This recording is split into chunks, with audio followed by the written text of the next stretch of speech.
Tala falava o whapoponga o tala fau mai le si ufonga lau mua mo le nei vaenga o lawa uli. O le tau suinga o le sua o le taavale a le talavau se fuluwalu tau sanga ia Keshan Patel e whaonga aise siaki na ia whaanoi mai lana wotua oi. Na te tau ai le taavale mamaliwa i le aso luas fulu lima o se te malua felua lima pe ona whaalawi loi ungo su enga i le aso. O lana wotua oi na lua ne siaki Patel ina ua fiwe vili le italina lana telefoni. Na mawai Patel o lo ta oto i lalo le taavale matanu mia ai. Na mawai leo ina wataunu watu o le lepa leni o le tu o le siaki pito i lumo le taavale na mafua ina seele siaki mapa uai le taavale i lungo Patel. Na lapata ia matua o nisio a onga i pori lua i le tae awa na leila ina ia tau mamama onga ona ele o saunga le mu ina wafamanu alia si tangata i Cannons Creek na vaia leo i le aitu o pori rua ma onga na loka ina pe ona ia isi tustusinga ale pulea onga ale kolisia pori rua i le tae awa na leila. Ua whaalawi loi le palemene le pilitau whaofi e ave aile ngangana Peretania, mga ngana aloa ia New Zealand peitai, o lo o te e malo sia isi vaenga whaupufai, ai maise le tuangai, o le pili ua fofua e ave ai matula fono, e aloa ia aile ngangana wha Peretania i New Zealand, e o tutusa male te reo male sign language, ai ole a lea ia ina, pe whaalawe aile whaonganga o le ngangana Maori, male ngangana mo tangata ngungu malongo noa, o le pilina whaia ele Minister al whaamasinonga Paul Goldsmith, mai le i whaiasa na saunoanga i le whaitaunga mua, maana tu malosi wa wasa mana ia Winston Peters e lango, na ia taitaina fo i launga i whelafulafo inga i le asona nafi. Na whaalie Peters, o isi pūlenga whaafamasino i ka nata ai alani mawelese, sa iai fo i alatau lava tu la fono i le ngangana Peretania, le ana ia whaalia i le tāua o le tuuina i tutono le tu la fono New Zealand. Na malosi le whina umai a Duncan Webb o le Labour, i le seseo mata upue ave ai le whaamua le palemene, o le whina umai a Chloe Swarbrick o le Green, na ia tāua ai, e le o iai le ngangana wha Peretania i se tūlanga wha le tonu, o le alawa e whaonga i le palemene i aso uma, o le amalolo le palemene i le vai aso fau, o lona winga e whaato a wha mai a isi la unga mawhaia whelafulafo inga i le palemene e winga i le mata upu, i le aso tolo o mati.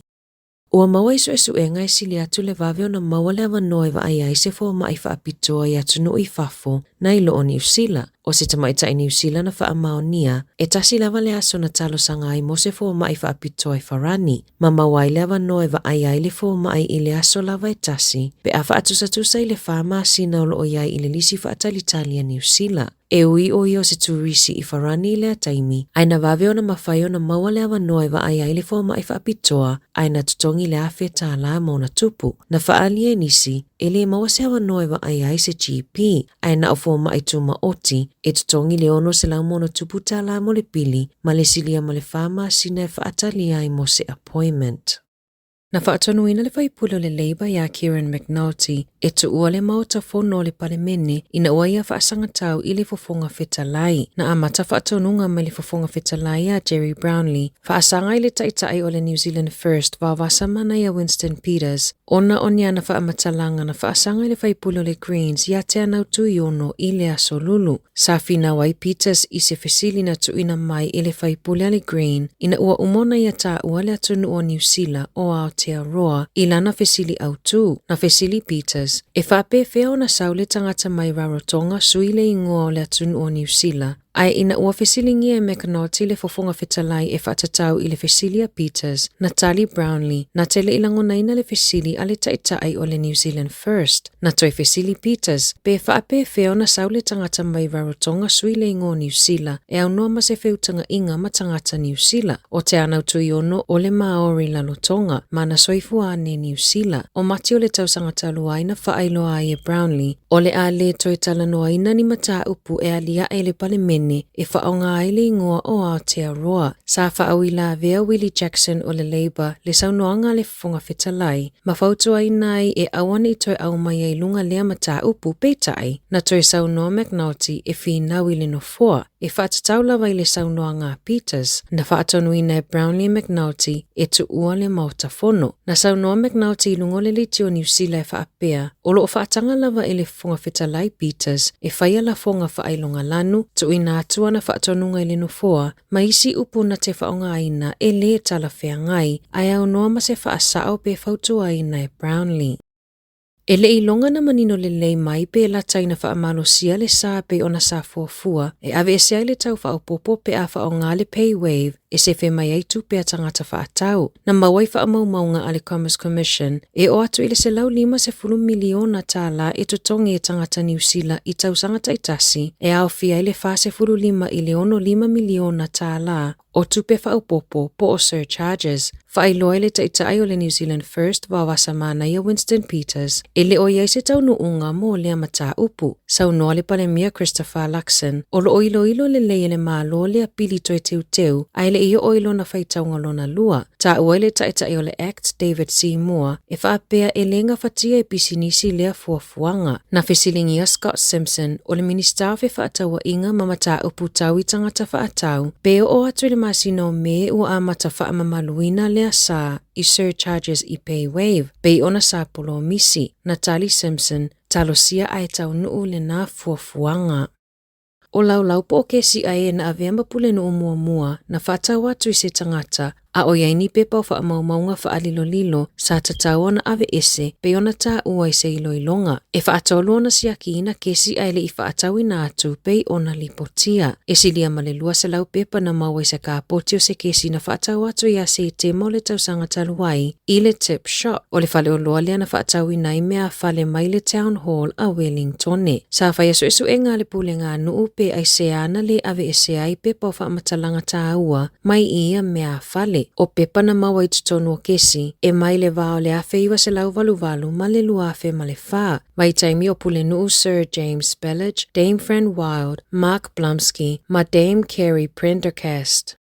Na pueina matawhia leo i Britania, Andrew Mountbatten Windsor, leo so le tuposa le sa le lua, ona olo o masalomia na yala foina ni pepa o whamatalanga taua, ia Jeffrey Epstein, na whailoi le tuposa le sa le lua i lungo sana tustusinga. O le aia lango ina malo sile ngā luenga leo ma le au sue, e whaatatau i le mata upu olo o afia i lona uso. E le i whailo manino i leo, po a pepa o whamatalanga whaanilo na liki atu e Andrew ia Epstein, ai na oisi emaili na tusia i le aso se fulu iwa o te se malu afe se fulu, na lafoi na atu i le taimi, a o avea Andrew Masui o fe whaatawa inga Britania, o se tofinga sa ia umia mai le luafe maletasi i le luafe se fulutasi. O ni lafe tusia inga e whaatatau ia Afghanistana, o lo fuafua e tatala i tua a o whaia suenga e tusai malipoti a le leiti o New Zealand lea so. Whaato ato e pueina lea o se tangata mai le ainga tupu, talo mai le fase lau tau sanga o tua nai, lea nalokai nai le tupo sa le Samoa.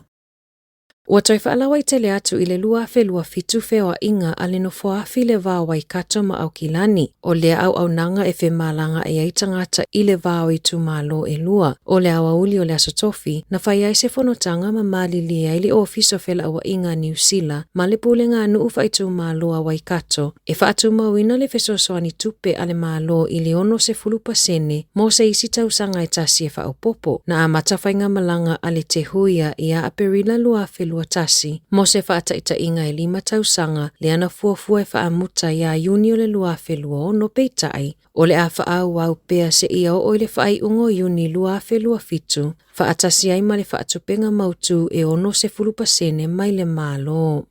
E se furupa sene o le ato e si itiai i le sky la lato au nanga pe ona whaasila sila i le aso tofi. E 5 se fululua tala i le masina o le asi itiai le tau o le sky, mai le fast fulu fitu tala ono o iai nei, tu salia mal se fulupa sene le si itanga. O le masina o mati le tau sanga taluaina si itiai le se fululua pasene, mai le fast se fululua tala i le fast fulu fitu tala i le masina. O februari lua fe lua fa, na si itiai i le fase fululua tala, mai le tolus fulufitu tala iwa sene i le masina.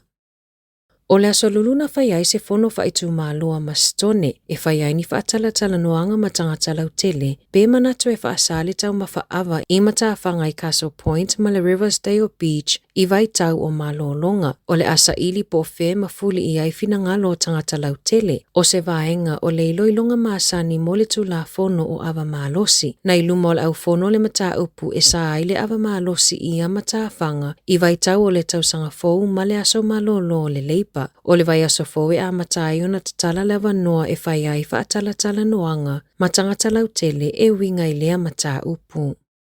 Ua toitu inato ni talosanga e whaamalosi ai whaasalanga mō ta i whau ta aloa, ta aloa na maliu se tamai ta i ono lua tausanga le matua, ina ua oso whaia ni ta i whau i le aso lua i Northland, i lalo le tula fono a New Zealand i mea ola, o lo whaamau ina i e whato a mawhai o na whaalalo se ta i whau, pe a whai ua tele ina i oso whaia tangata mai si mea ola, e silia ma le to alua se lauta maiti i lalo le ta i se furulima tausanga le matutua, ma le lata i le tolua feo tangata matutua, na oso whae ta i whaui au kilani mai aiu lai lua whelua wha, hanga i mai aiu ni o le lua whelua lima. Lipotia e leo, o ta i whaui ana o fia i le oso whainga leana maliwa i le tamaita ai Northland, o lo o tau fia i le animal control ma ua fua e whaalalo. I ta alonga, o le 5 minute te aile fitu i le fiafia na nei le ta alonga o le Lakapi Super Pasifika i le wao le Hurricanes ma le moana e whaia le Sky Stadium i Wellingtone. E whaalua ona malolo le Hurricanes mai i la ta alonga i fitu ma le moana, ai le imanu malo lava le moana, i se la ta alonga na whaia i le laumua.